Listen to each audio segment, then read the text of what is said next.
players. Grace But Sky City. I guess we're about to find out. Opening map. Let's see the bans. It's gonna be Inferno. Surely, right? Yeah. I mean, it was so effective for Lunar Break in the last match on Graceland Sky City. You would have to think it's what you want to get rid of here. We're banning a Lysnes. Okay. That's I mean, fine. maybe they're saving the Inferno ban, right? It's a best of 3 series. You got options here. And I guess in Graceland Sky City, you can actually take advantage of the fact that Inferno is one of the squishiest strikers. Fair enough. Maybe it could be punished with two teams a little bit more evenly matched than we saw in our last series. And the Hurricane ban comes out for ORCA. Interesting bans. Not necessarily what I would have predicted going in. Maybe both teams holding back a bit from the bans. These are global bans, right? So in the end, if you think you can just take that mirror match, maybe you will bring it out. Let's see what MDB brings to bear, though. Holding off, not picking just yet. There it is. The Inferno. We'll see. Will EMPYREAN regret letting this through, or do they have the answer prepared? I mean, this. I know that last match was over fast. This one's going to be over fast because either Aquila and Inferno are one-shotting you, or you are one-shotting them. There is not a lot of in-between. Are they going to lock that in? Whoa. Skyraider cool. Falcon and Skyraider. If they run, I don't think I've seen this at all. So the double flyer composition. This is cool. This is pretty unique. I mean, it's basically backline versus dive is what we're getting. If they lock in Skyraider here, yeah, that's what the match becomes about, is can Falcon Skyraider kill your Inferno Aquila before that gets turned around on them? Yeah, I kind of like ORCA's strat here, though. I have to imagine, being able to, like, stack up on the tanky setup, something like an Aquila. Yeah, you might have Skyraider and Falcon pouring damage, but will it be enough to actually break that turret setup? I mean, double flyer, they're really under a lot of pressure, I think, to produce picks, because I feel like Aquila shooting up those flankers can really punish them quickly. They should be able to, especially with Aquila's ability to lock you down. If you're able to land that claw on Aquila, that drone shuts you down. Really makes this difficult. I guess we'll see how it turns out. I do appreciate how EMPYREAN have approached this, though. They go deathmatch, and they play something that is meant to make you suffer, especially if you are trying to play these backline squishies. ORCA going to get targeted really hard, and it is going to be a battle of the skies very, very quickly. We're watching that Inferno out of MDB. See if we can make that #1 place work. Right now, Ramen Rook already piloting the Falcon as we would have expected. No kills on the board just yet. These eliminations have not started piling in. EMPYREAN flanking from multiple angles here, trying to punish this with these backline hits, and big damage already coming in from Falcon. Early pressure from EMPYREAN, making it difficult for ORCA to really set up to get the position they want.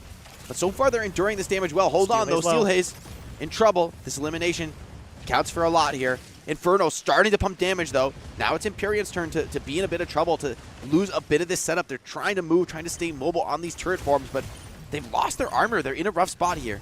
Aquila going to lose high ground as well. Happiness on the other side is going to dip down, but this is now ORCA getting very aggressive. Yariella playing defense on the high ground is going to have to give this up soon. ORCA did fall low earlier, but their health bars have recovered, and it's going to be ORCA that score the first kill on EMPYREAN.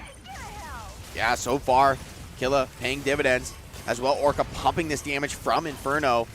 And Ramen Rook struggling to get in. I mean, they've been poking from these flanks on the Skyraider, on the Falcon, but so far, it hasn't been enough. ORCA struck hard and fast there with 2 quick eliminations. They find a third. John Welkin starting the cleanup, and now EMPYREAN scattered to the winds here. Still 2 players down, 1 fresh off the respawn. And these players are just getting focus fired down. And it took a while for this to come to fruition, but I really am appreciating, in retrospect, how well EMPYREAN and ORCA set up for this. And ORCA responded to EMPYREAN's threat of dive by saying, all right, well, we're just not going to separate these two. We're not going to let Inferno or Aquila get far away from the tanks. We're just going to have our Welkin sit on them, babysit these two, and eventually you're going to start dropping because of our sheer damage. Yeah, and that damage output really is punishing MDB here from the skies on the Inferno, playing from the strong position that his teammates are able to create, opening up more pickoff opportunities, and ORCA up 5-0. 1 more kill is going to finish the round. Huge advantage, MDB chasing them down, forcing them into the small room. Seems like Chaldean may be the last to fall here. Focus fire coming in. You see ORCA players coalescing, chasing that 1 low player around. EMPYREAN trying to bail them out of trouble, trying to get them out of harm's way, but Aquila on the case, trying to finish off Chaldean, desperately flying. Happiness got this. Oh my lord. I can't believe he's hitting these shots. One more shot would do it. Sky Raider does drop into the haze. So Happiness not going to land the last hit, but we are still with an extremely low Sky Raider here, and Happiness looking for that last shot. Yeah, now they're looking to reassess, find a new target, but just not being able to give up a single kill. So difficult for EMPYREAN to fight this back. They're going to need to have crucial coordination. Seems like it's the all-in commitment on the turret fight. EMPYREAN cannot lose a single player here. They're fighting well, but John Welkin deep into the front line on his signature pick. Strikers being brought low. We're spinning to win. John Welkin actually the lowest right now, but Zach's getting low on EMPYREAN's side as well. Having to back off on the Stego, and MDB Inferno. up in the sky. What's he going to do? Is he going to, I mean, he can basically one-shot Magical right now. There's so many players in serious trouble for EMPYREAN. Feels like only a matter of time. ORCA continuing to pour on the pressure. They do lose John Welkin. Gets punished for the over-aggression, but even one trade back would be enough. That's it. This is it. There it is. There we go. There we go. Woo-hoo-hoo. Watching the Inferno like chase you down in the back, that must have been tough. But that was a match that, while it got off to a slow start, once it kicked off, there was no shaking ORCA. And this double flyer strat pretty much fell flat in round one. Maybe it can work a little bit better in this second round of Graceland Sky City. Maybe the flankers can get a bit more done, but it feels like this Aquila and Inferno are just inevitable. Especially if you're able to pile in the same strategy, which I'm currently seeing out of ORCA. They're just not splitting up very much, and Ramen Rook, for all the harassing that they're able to do, isn't actually able to unseat what ultimately ORCA want, which is to stay in the same place until they get enough damage to start taking you apart. MDB low on the fluid armor though, so maybe the harassment hitting a bit harder on the Inferno. He's not really able to stand and deliver the damages he wants. Now getting set up with his allies. But Welkin's in for EMPYREAN. Trying to, mix it up, push the aggression. Seems like this round's going a bit better for them. They do find the first pick off onto Steel Haze. Okay. EMPYREAN now 1 up and with a numbers advantage for the next little while. MDB backing off, does trade some damage right back, but Welkin Haze on the other side negates a lot of the energy damage. Tricera, though, proves too difficult to target for John Welkin. Trying to fall back. ORCA, they know their next spawner is coming up in a few seconds. They don't want to give up any more free pickoffs, but the aggression, too much. EMPYREAN's just snowballing over them, and that next pickoff is another 20-second of power play for EMPYREAN to continue to get out of control in this round. And this round seems to be completely out of control now. ORCA down 0-3 to EMPYREAN, and the Sky Raider, the Falcon Comm, in this map seems to be working much more effectively. Aquila getting run down by Ramen Rook as well. No value out of the sniper while you're being chased like that. And great stabilization out of EMPYREAN to move the second round in such a way. Now ORCA are striking back, though. They have picked up at least one elimination so far. Magical Abyss going to be the one that goes down. Happiness, however, gets answered back, and EMPYREAN are up 4-1. Yeah, Ramen Rook mixing it up here on the Falcon. A lot of pressure on ORCA. They're down players. They're turreting together, though. This Tricera Stego setup looking strong, looking difficult to break. Still a winnable round for ORCA, but they're going to need to bring it back with some big trades here. They're going to need to win a very decisive engagement. One player still on the respawn, so ORCA love to play this slow, love to regroup, but they're just not being allowed to. Pouring on the pressure are EMPYREAN. It is traded, but nonetheless, EMPYREAN happy to play these trades with the advantage they have already. And it is really clear looking at this how much the terrain is impacting this matchup as well. ORCA do lose another, so EMPYREAN strike back, but ORCA, seemingly very comfortable with managing the high ground, don't have nearly as much of it in this iteration of Graceland Sky City, and that's taking its toll. Yeah, and ORCA are grouping up inside here, trying to stall the game out, trying to, weather the storm of these double flyers. Maybe harder for the flyers to work inside the building with less mobility available. MDB getting targeted on the flank, though. That Inferno, always a vulnerable target. For all the damage you can put out, you are very vulnerable to being focus fired. Zach going actually pretty low on EMPYREAN, so you don't want to overextend for these eliminations. If ORCA have managed to turtle on the low ground, remember, you've still got the numbers advantage. You can stall the game out and actually still win it with 1 minute and 45 seconds left to go. Will EMPYREAN choose to play the outside and avoid fighting ORCA, or are they going to commit? John Welkin in trouble. This pickoff This could be it. The box there comes it is. through. Oh, Lord.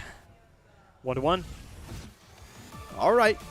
So the Sky Raider, the Falcon, it works round two. It fell flat round one, showing how closely matched these two teams are with very different strategies, very different theoretical approaches to the game as we run into the third and decisive round here of Graceland Sky City. High ground being taken for Team ORCA. setting up full stack. This could be a better map for them, a little bit more comfortable maybe. But Chaldean already started to pour on the pressure, and it's a very aggressive move to open up for EMPYREAN. Now this is what I suspected went wrong for ORCA last game, was not being able to control high ground nearly as well, so this should theoretically solve the problem, but Sky Raider's causing a lot of problems with this mist, making targeting that much harder, making landing damage that much harder, and John Welkin is spinning to win in your face. Zach already so extraordinarily low and will be the first to fall. That is 2 kills already for ORCA, and this high ground strat really working out for them. Yeah, and ORCA taking the fight super aggressively this round, recognizing they have the stronger death ball, the better ability to burn down those main tanks with the help of Inferno in particular, and MDB is putting in work. Welkin with the additional box, the focus fire comes through, and they crush through Ancilla. That was just an Inferno special right there. Inferno Welkin keeping you from playing the game. 4-0 now in favor of ORCA. But they've given up all the high ground to make this happen, so it's all up to numbers advantage. 10 seconds left on one spawn from EMPYREAN. We've got Caladan up in 15. Can you stay alive for that long? Can you manage to stabilize in a map that snowballs so heavily? Yeah, they seem like they are able to. Happiness picks up another. He's going huge here on the Tequila.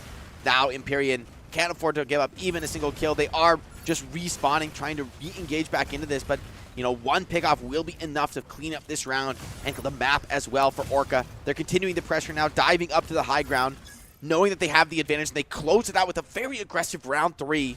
That's Team ORCA going up here in your series. Best of 3, remember. So just one map from advancing on in the upper bracket. That was, I mean, pretty close.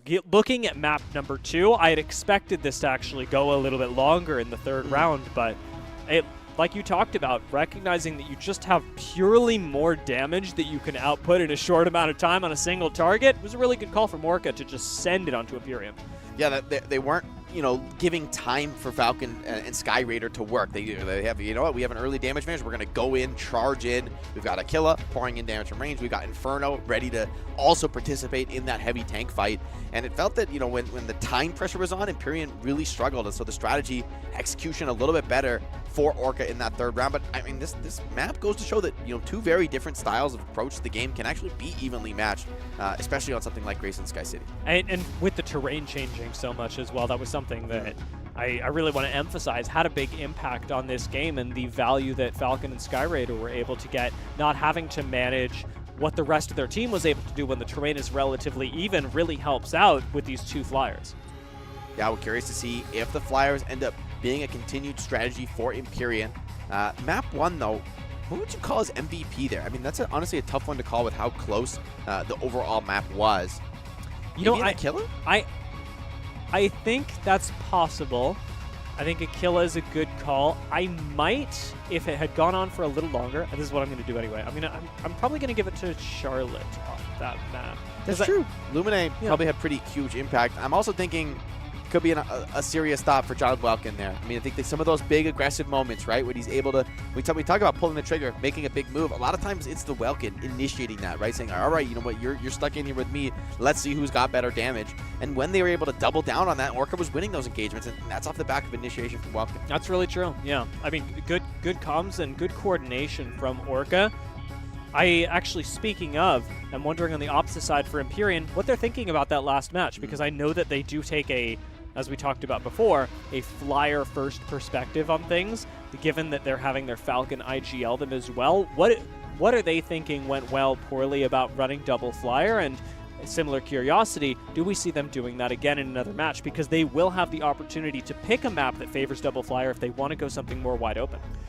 I think that's likely going to be on the cards here if that's the style that they want to implement. However, the challenge is that, you know, this was a map where ORCA just elected to like let you have your flyers. Like, sure, you can fly around, you can, you know, be these annoying gnats that we can't quite deal with.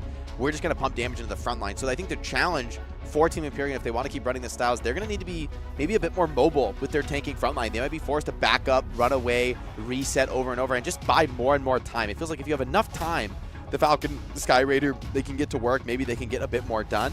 But when ORCA is like, you know, we have a damage advantage, we're just going to run at you, that's what you can't allow to happen for Team EMPYREAN. It's true, and it's why we're seeing some teams, when they do opt into the more mobile compositions, give up the Stego Tricera entirely. Because looking at EMPYREAN, maybe we're mixing science a little too far here, but they do have a Panther player.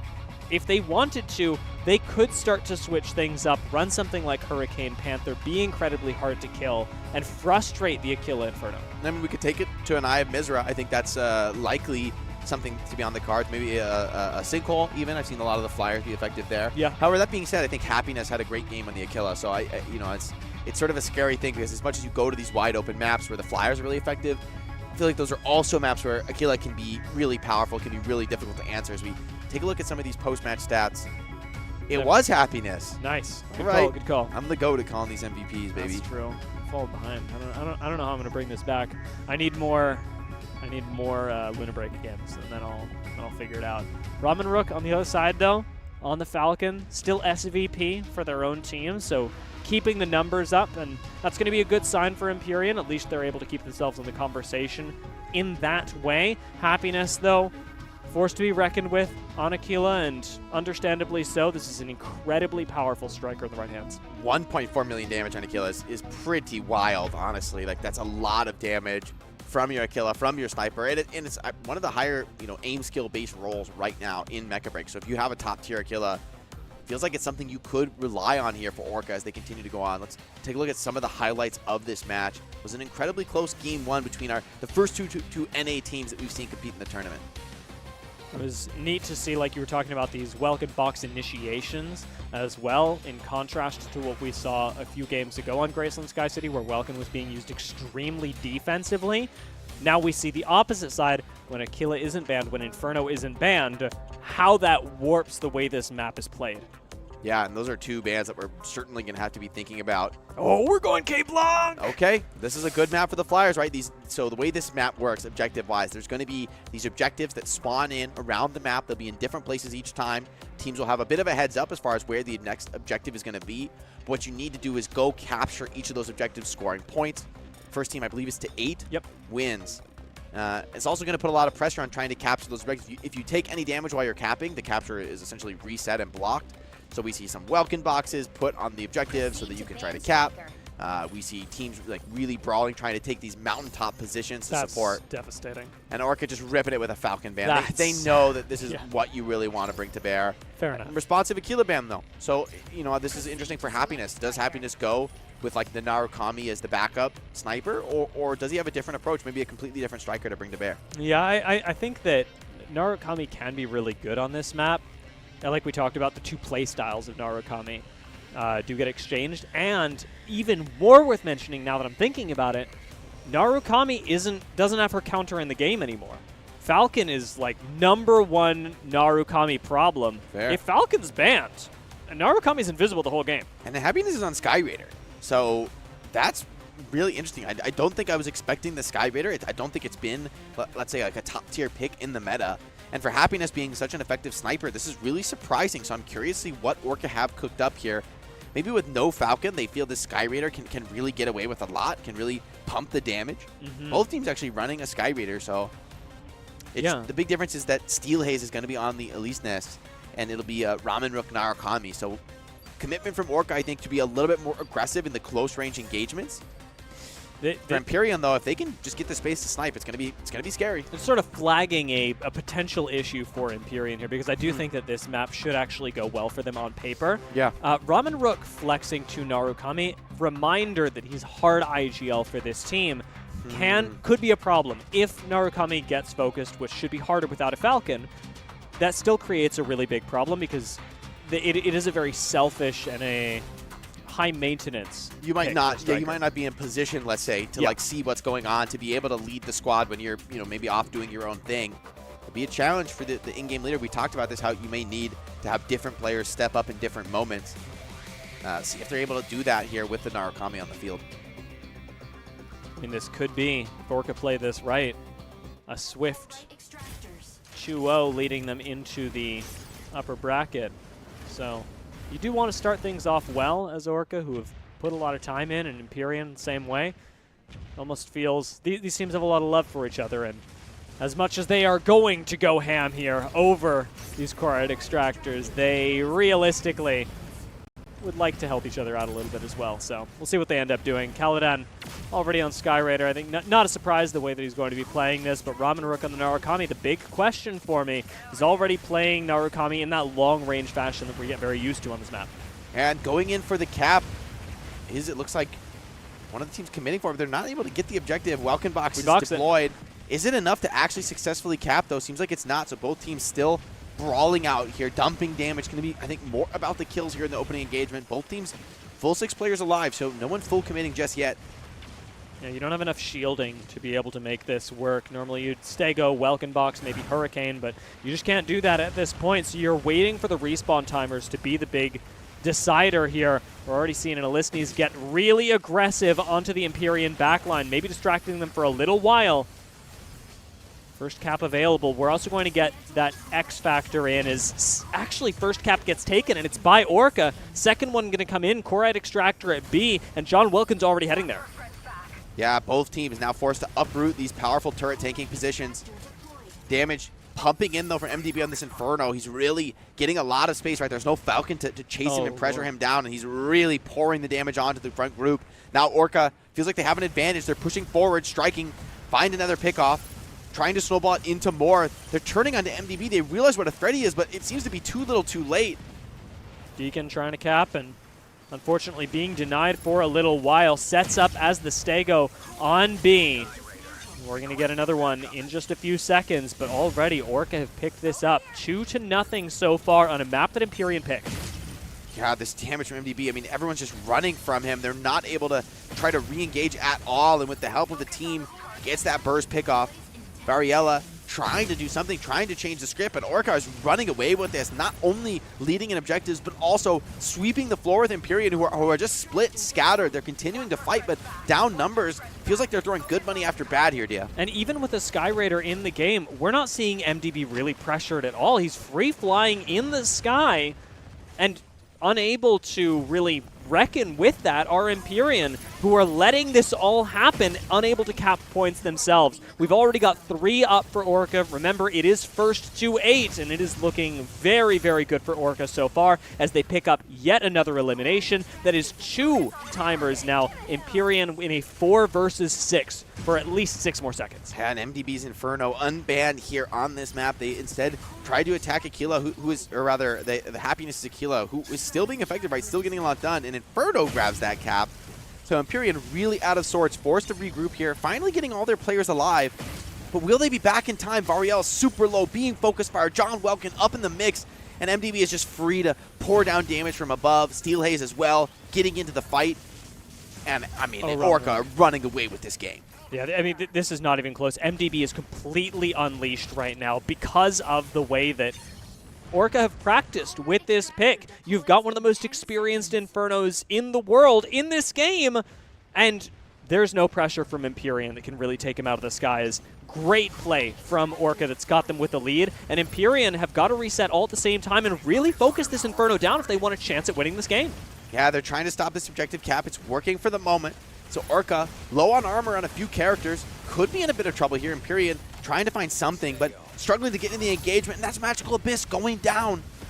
So Empyrean, once again, 2 players picked off. ORCA trading the damage very effectively around their allies, continuing to pour the pressure on. Deacon just keeps attempting this objective. Eventually, it's going to go through. Empyrean struggling to stay in this fight to keep the pressure up. So far, they're holding on to the objective. But with 2 players down, can they make it last forever?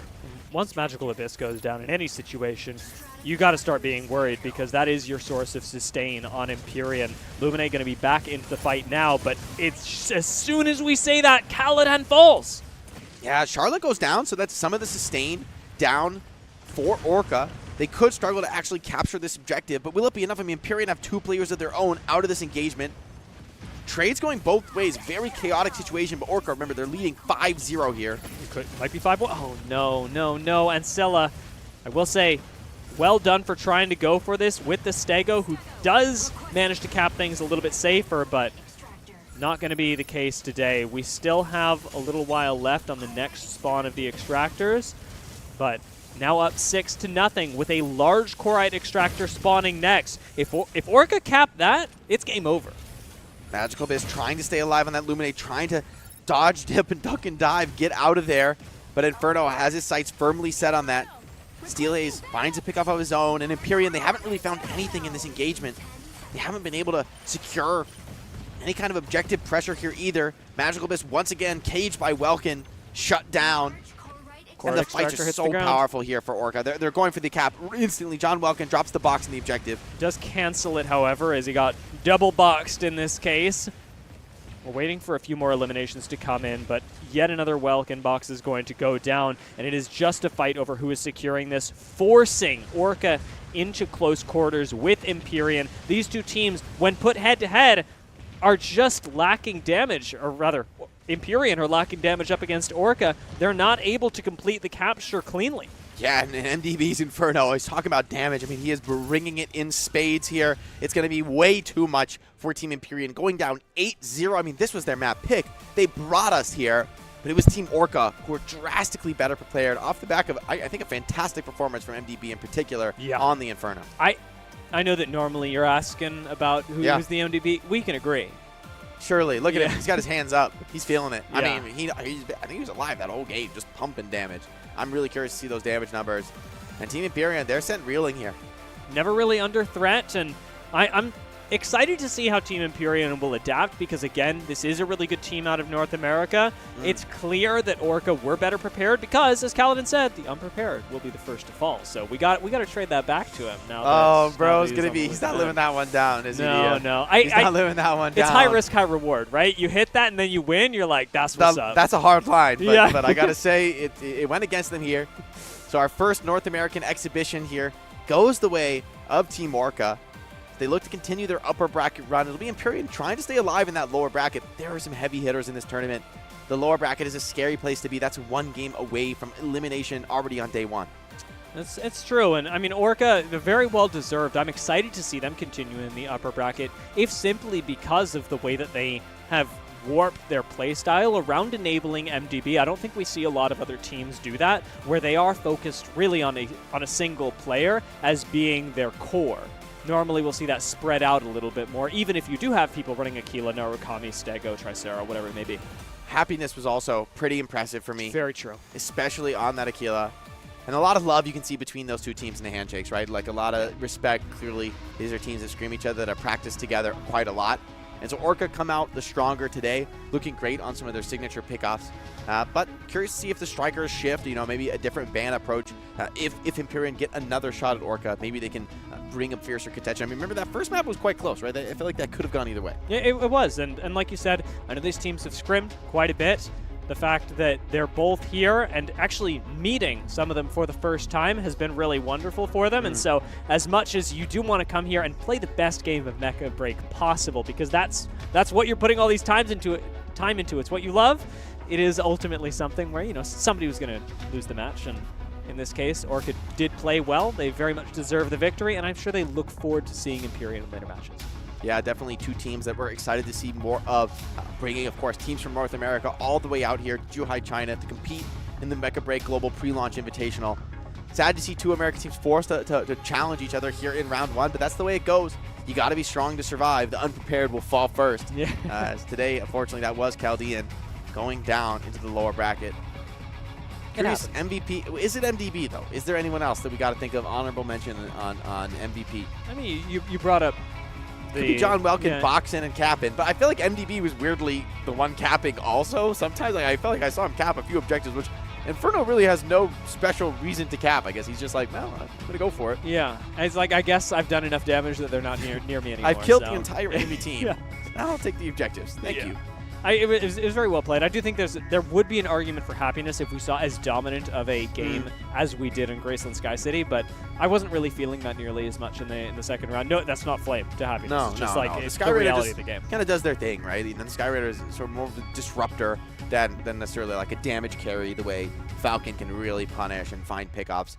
I think that the Falcon ban on that map in particular, I felt like it really was a struggle for EMPYREAN.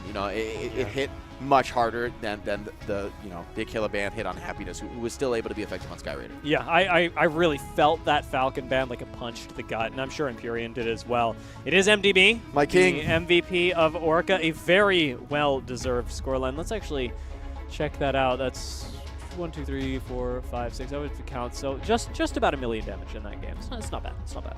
Yeah. million damage.